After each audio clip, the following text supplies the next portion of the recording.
अस्सलाम वालेकुम। अब से कुछ देर पहले आपने सोशल मीडिया पे एक बड़ी खौफनाक खबर देखी होगी, जिसमें इंडियन एयरफोर्स के एयर चीफ ये क्लेम कर रहे हैं कि उन्होंने पाक फ़िज़ाइया के ऑपरेशन सिंदूर के दौरान 5 जहाज़ गिरा दिए, और जिसमें एक और वाइट बॉडी एयरक्राफ्ट भी था, जिसे वो शायद कह रहे हैं कि इलेक्ट्रॉनिक इंटरसेप्शन का जहाज़ होगा एंड ऑल दैट।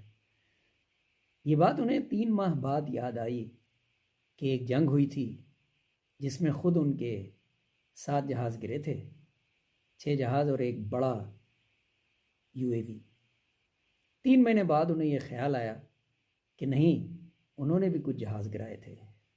मैं समझ सकता हूँ उनकी फ्रस्ट्रेशन कि मोदी सरकार ने उन पर कितना दबाव डाला है। आप सबको याद होगा कि जंग के फ़ौरन बाद वो टीवी पर आए थे और एक प्रेस कॉन्फ्रेंस में उन्होंने कहा था कि हमारे यहाँ डिफेंस प्रोडक्शन बहुत मुश्किल है। हम एक मुआहदा करते हैं और हमें बरस लग जाता है, वो मुआहदा पूरा नहीं हो पाता। उसके बाद चीफ ऑफ स्टाफ ने इंडियन आर्म फोर्सेस के ये कहा था कि जहाज़ गिरे ज़रूर हैं, लेकिन कोई फ़र्क नहीं पड़ता इससे। असल चीज़ ये है कि हमने अपने अहदाफ हासिल कर लिए।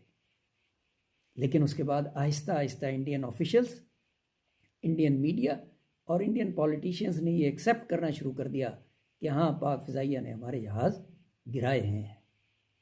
2019 में ऑपरेशन स्विफ्ट अटॉट के बाद भी इंडिया ने क्लेम किया था कि उन्होंने हमारा एक F-16 गिराया है।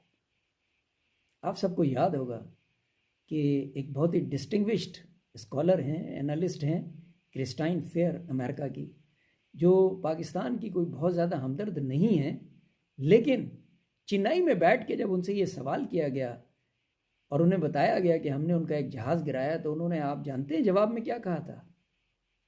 उनका जवाब था नॉनसेंस,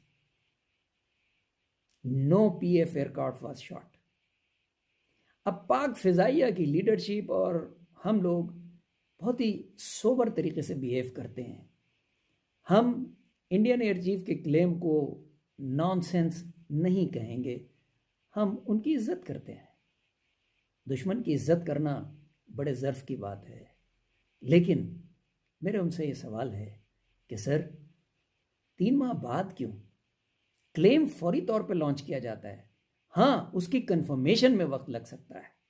पाक फ़िज़ाइया ने क्लेम फौरी तौर पे दाखिल किया था, कंफर्मेशन जूं जूं होती गई हम आपको बताते रहे। सोचिएगा इसके बारे में। आपका बहुत शुक्रिया। अल्लाह हाफ़िज़।